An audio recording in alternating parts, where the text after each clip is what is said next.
This is my life-changing testimony. By experience I have learned that God gave humans a will to make decisions on freedom and happiness that means a lot. My name is Zara, and I want to tell you my story. It's not easy to share, but I hope it helps someone who might be going through what I went through. I grew up in a small town called Sokoto in northern Nigeria. Our house was made of brown mud bricks, and the sun was always hot. Every morning, I could hear the sound of motorcycles on the dusty road and women carrying water on their heads. My father's name was Malam Yusuf. Everyone in our neighborhood knew him because he was a religious teacher. People came to ask him questions about prayers and rules. They called him a wise man. But at home, he was different. At home, he was the man who made all the rules, and we had to follow them without asking why. My mother, Hawa, was very quiet. She never argued with my father. She cooked his food, washed his clothes, and always said yes to everything he told her. She wore a black scarf that covered her hair, and I never saw her smile much. When I was little, I thought all mothers were like that. From the time I could walk, I learned the rules. Girls don't play outside when boys are around. Girls don't laugh too loud. Girls don't ask too many questions. Girls don't dream about the future because their future is already decided for them. I wasn't allowed to ride a bicycle like my brother Ahmed. I couldn't climb trees or run in the rain. While Ahmed went to the regular school with books and pencils, I went to a different school where we only learned to read the Quran and how to be good wives. Our teacher, Malama Khadija, always told us, "A good girl is like a precious jewel. She stays hidden and safe until her husband comes to claim her." I didn't understand what that meant when I was 7, but I nodded because that's what good girls do. At home, I had to help my mother cook rice and stew. I learned to sweep the compound with a short broom that made my back hurt. I learned to wash clothes by hand and hang them on the line. My father would watch me sometimes and say, "Good. You're learning to be useful." When I turned 12, something changed. My father started looking at me differently.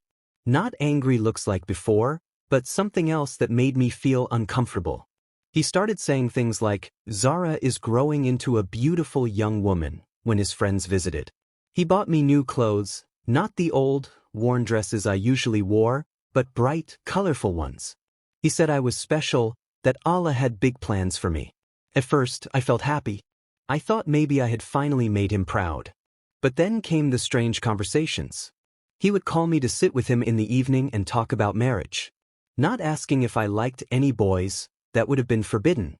Instead, he talked about how young wives are blessed and how the Prophet's wife was young too. "Marriage is not about love," he would say, stirring his tea slowly. "Love comes after marriage, when a wife learns to obey her husband properly." I started feeling scared, but I didn't know why. Something in my stomach felt twisted whenever he talked like that. One evening after prayers, my father called our whole family to sit in the living room. My mother sat on the floor with her head down. My brothers stood quietly by the wall. I sat on a small stool, my hands shaking even though I didn't know why. "I have good news," my father said, smiling. "Allah has shown me a sign. Zara will be married next month." The room went silent. I felt like I couldn't breathe. "Who is she marrying?" asked my uncle who was visiting. My father's smile got bigger. "She will be my second wife. This way, she stays in the family, stays protected and holy." I think I made a sound, maybe a gasp or a cry. Everyone looked at me. My mother didn't look up.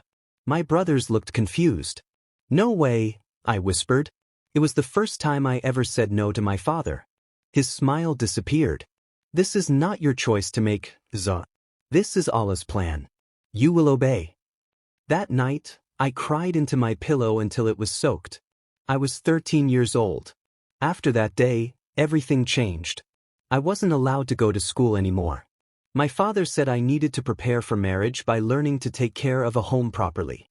I was locked in at night and could only come out when someone opened it for me. He said it was to keep me pure and safe, but it felt like being in jail. If I went to fetch water, my little brother had to come with me.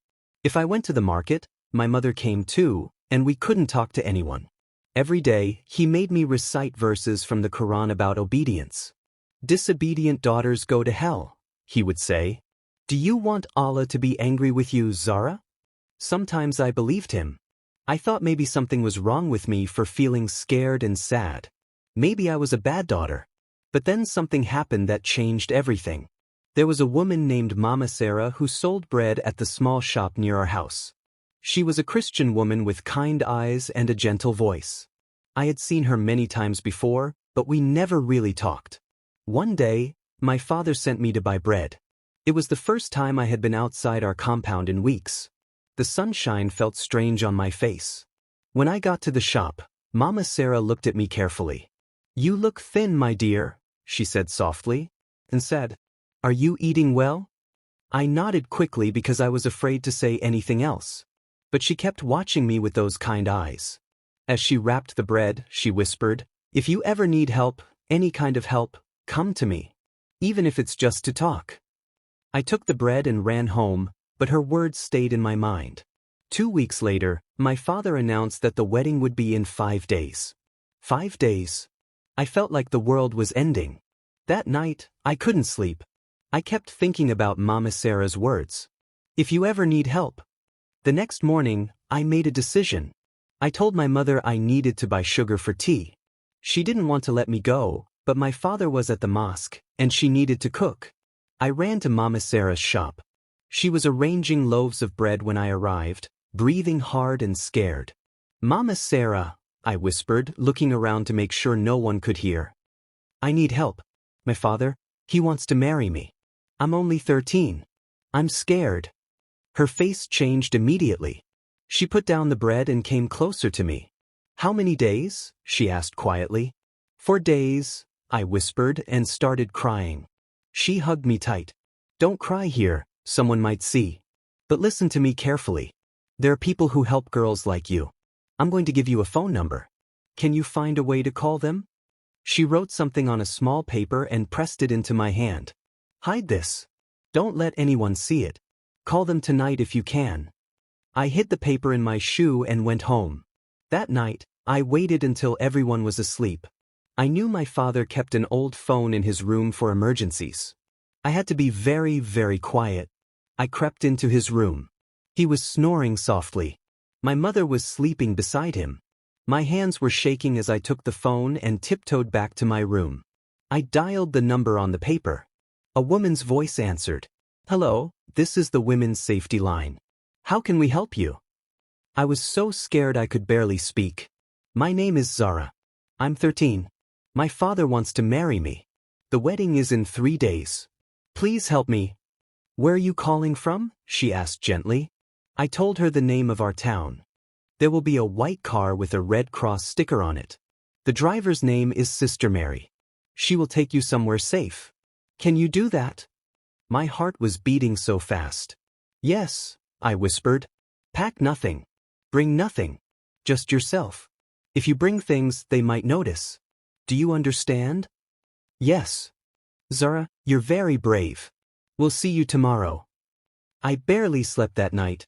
When the morning prayer call started, I knew it was time. My father would go to the mosque. My mother would be busy cooking. This was my chance. I put on my normal clothes and wrapped my scarf around my head. I crept out of the house through the back door and ran toward the main road. My heart was pounding so loud I thought everyone could hear it. I kept looking back, expecting to see my father or someone chasing me. At the main road, I saw a white car with a Red Cross sticker. A woman got out. "Zara?" she called softly. I ran to her. "Yes, that's me. I'm Sister Mary. Get in quickly."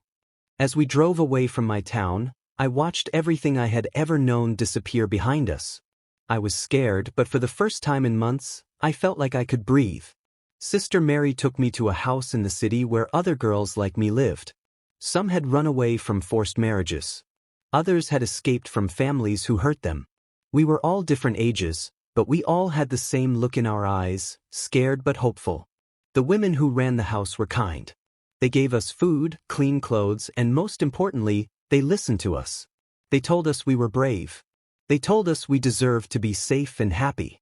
I started going to school again, a real school with books and teachers who asked us to think and ask questions. I learned to read and write better.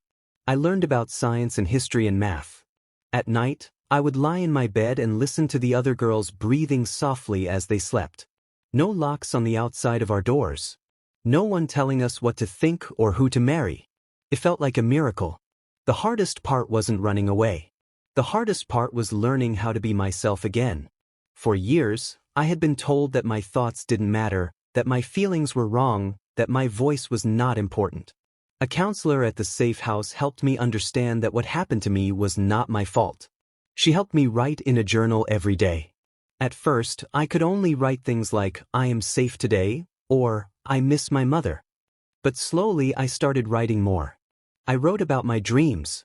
I wrote about wanting to help other girls. I wrote about feeling angry and sad and scared and hopeful all at the same time. Writing helped me find my voice again. Years passed. I finished school and even went to college. I studied to become a social worker so I could help other girls like me. I learned that there are many girls all over the world who go through what I went through.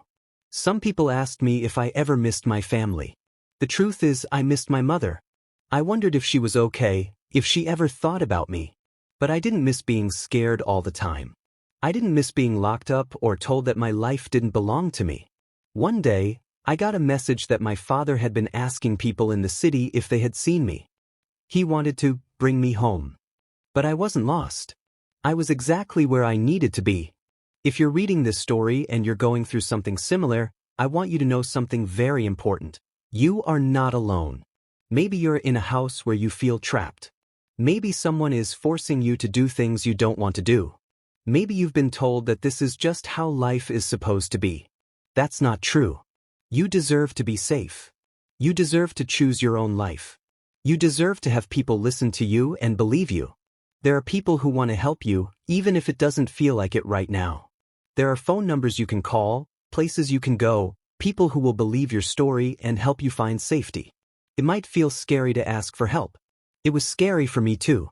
But that one moment of courage, making that phone call, asking Mama Sarah for help, changed my whole life. You don't have to stay silent. You don't have to accept a life that makes you feel small and afraid. My name is Zara. I was once a scared 13-year-old girl who thought she had no choices. Today, I am a grown woman who helps other girls find their courage and their voices. If I could escape, you can too. If I could build a new life, you can too. If I could learn to be happy and free, you can too.